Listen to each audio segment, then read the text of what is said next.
तो ही दोस्तों, अगर आपने 12th पास कर रखी है, मिनिमम क्वालिफिकेशन 12वीं पास है, तो आप सभी के लिए जबरदस्त जॉब अपडेट जिसके बारे में आप सभी जानते ही हैं। यूपी पुलिस की तरफ से कांस्टेबल की पोस्ट निकाल दी गई है, रिक्रूटमेंट निकाल दी गई है, जिसमें दोस्तों 60,000 से भी ज़्यादा वैकेंसीज हैं। तो आइए डिटेल में डिस्कस करते हैं, लेकिन इस वीडियो में आगे बढ़ने से पहले सभी को रिक्वेस्ट है कि सबसे पहले इस चैनल को अभी सब्सक्राइब करें और इस वीडियो को लास्ट तक जरूर देखें, तभी आप पूरी डिटेल को जान पाएंगे। और अपने दोस्तों के साथ भी इस चैनल को जरूर शेयर करिएगा। तो आइए स्टार्ट करते हैं। तो हे दोस्तों, मैं राघव अरोड़ा आप सभी का स्वागत करता हूं आपकी की यूट्यूब चैनल हाय राघव जॉब्स पर। तो आइए स्टार्ट करते हैं। यूपी पुलिस की तरफ से कांस्टेबल की रिक्रूटमेंट निकाल दी गई है, जिसको अप्लाई करने की लास्ट डेट 16 जनवरी रहने वाली है। आज तो 16 जनवरी से पहले ही अप्लाई कर दीजिए। इसको अप्लाई करने के लिए जो फीस देनी है, फीस को सबमिट करने की लास्ट डेट 18 जनवरी दे रखी है। तो 18 जनवरी से पहले इसकी फीस पेमेंट कर दे। इसका अप्लाई लिंक दोस्तों डिस्क्रिप्शन बॉक्स में दे रखा है, वहां जाकर क्लिक करके अभी अप्लाई कर सकते हैं।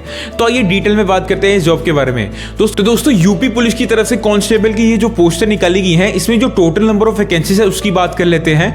तो जो टोटल नंबर ऑफ वैकेंसीज है वो 60,244 60,244 टोटल नंबर ऑफ पोस्टर निकाली गई हैं, जो कि है तो बम्पर वैकेंसीज हैं, ढेर सारी वैकेंसीज है। तो अप्लाई जरूर करिएगा, क्योंकि आप सभी के लिए गोल्डन अपॉर्चुनिटी है, क्योंकि इसमें ऑल ओवर इंडिया के कैंडिडेट्स अप्लाई कर सकते हैं। जरूरी नहीं है कि यूपी के ही कैंडिडेट अप्लाई कर सकते हैं, ऑल ओवर इंडिया के कैंडिडेट अप्लाई कर सकते हैं। लेकिन आपकी जॉब लोकेशन रहेगी वो उत्तर प्रदेश रहेगी, यूपी रहेगी। आइए बात कर लेते हैं अब एज लिमिट के बारे में कि एज लिमिट क्या है, कि आपकी क्या एज होनी चाहिए तभी अप्लाई कर सकते हैं। तो सबसे पहले बात कर लेते हैं मेल कैंडिडेट्स के बारे में। मेल कैंडिडेट्स के बारे में जो एज लिमिट इन्होंने दे रखी है वो 18 से लेकर 25 साल तक की दे रखी है। आपकी एज अगर 18 से लेकर 25 साल के बीच में है तो अप्लाई कर सकते हैं। ये जनरल कैंडिडेट्स के लिए है। और SC ST कैंडिडेट के लिए, मेल कैंडिडेट के लिए जो एज लिमिट में दोस्तों रिलैक्सेशन 3 साल की है। इसका मतलब 18 से लेकर 28 साल तक के कैंडिडेट्स जो कि SC ST कैटेगरी से बिलोंग करते हैं वो अप्लाई कर सकते हैं। फीमेल कैंडिडेट्स के बारे में बात कर लेते हैं। तो फीमेल कैंडिडेट्स ऑल ओवर की बात करूंगा तो 18 से लेकर 28 साल तक की एज लिमिट है। वहीं SC ST के लिए जो रिलैक्सेशन है 3 साल की है, मतलब SC ST कैटेगरी के फीमेल कैंडिडेट्स के लिए 18 से लेकर 31 साल की एज लिमिट इन्होंने दे रखी है। तो होप करता हूं दोस्तों आपने डिटेल में एज लिमिट को समझ लिया होगा। अब आइए आगे बढ़ते हैं, फीस की बात कर लेते हैं। फीस रहने वाली है वो 400 रुपया, सभी कैंडिडेट्स के लिए 400 रुपया फीस रहने वाली है। तो इसको नोट कर लें, 400 रुपया फीस रहेगी। उसको पे करके ही दोस्तों एप्लीकेशन है वो सक्सेसफुल होगी। तो 400 रुपये फीस रहेगी, उसको पे करना होगा, उसके बाद में आपकी सक्सेसफुल होगी जो एप्लीकेशन रहने वाली है। सैलरी की बात कर लेते हैं, इनिशियल सैलरी क्या रहने वाली है। तो जो इनिशियल सैलरी रहने वाली है वो आप 21,700 रुपया रहने वाली है। जी हाँ दोस्तों, 21,700 रुपये आपकी जो इनिशियल पे है, इन हैंड सैलरी जो कि इनिशियल सैलरी रहने वाली है। तो जो आपकी सिलेक्शन होने वाली है वो कांस्टेबल के रूप में होने वाली है। और ये बात कर लेते हैं प्रमोशंस क्या रहने वाली है। जैसे आपकी सिलेक्शन होगी, आप कांस्टेबल ज्वाइन करेंगे, उसके बाद में जब आपकी प्रमोशन होगी तो आप सब कांस्टेबल बनेंगे। सब कांस्टेबल के बाद आप हेड कांस्टेबल बनेंगे। आप असिस्टेंट सब इंस्पेक्टर ASI बनेंगे। ASI से जब आप प्रमोट करेंगे तो आप सब इंस्पेक्टर बनेंगे, और उसके बाद प्रमोशन के बाद आप इंस्पेक्टर बनेंगे। तो ये दोस्तों एक क्राइटेरिया, एक ऑर्गेनाइजेशन प्रमोशन का दोस्तों ये चार्ट था, वो आपको मैंने बता दिया। अब आइए बात करते हैं सिलेक्शन प्रोसेस के बारे में कि क्या सिलेक्शन प्रोसेस रहने वाला है। तो जो सिलेक्शन प्रोसेस रहने वाला है, तो दोस्तों सबसे पहले कंप्यूटर बेस्ड एग्जामिनेशन रहेगा।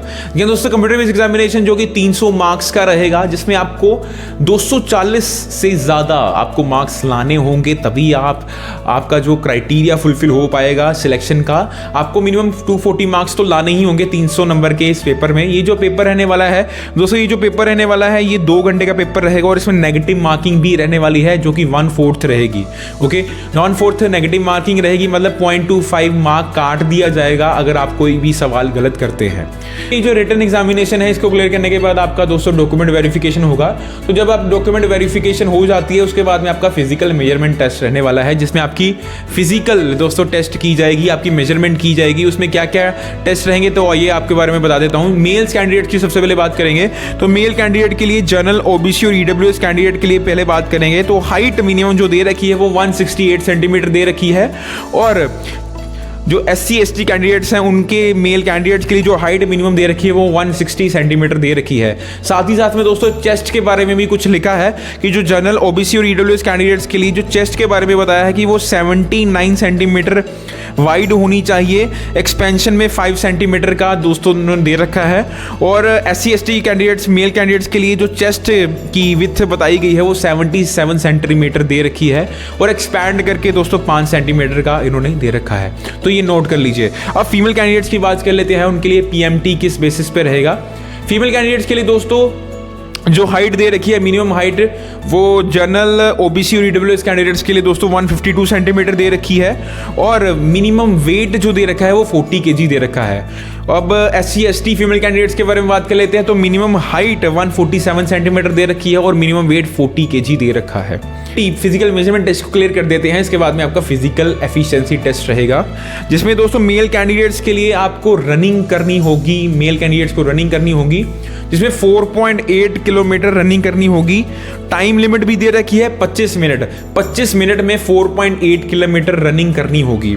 फीमेल कैंडिडेट्स के लिए 2.4 किलोमीटर रनिंग करनी होगी, वो भी टाइम लिमिट दे रखा है 14 मिनट्स। तो होप करता हूं दोस्तों आपने डिटेल को समझ लिया। इसका अप्लाई लिंक दोस्तों डिस्क्रिप्शन बॉक्स में दे रखा है, वहीं नोटिफिकेशन का लिंक भी दे रखा है। क्लिक करके अप्लाई कीजिए, पहले नोटिफिकेशन पढ़िए डिटेल से, बड़े ही आराम से, बड़े ही डिटेल में, उसके बाद में अप्लाई कर दीजिए। तो होप करता हूँ हमने हर एक चीज़ को इस वीडियो में डिस्कस कर लिया है। तो ऐसी ही देश भर की सरकारी नौकरी अपडेट्स के लिए अभी सब्सक्राइब कर लीजिए हायर दोस्त को।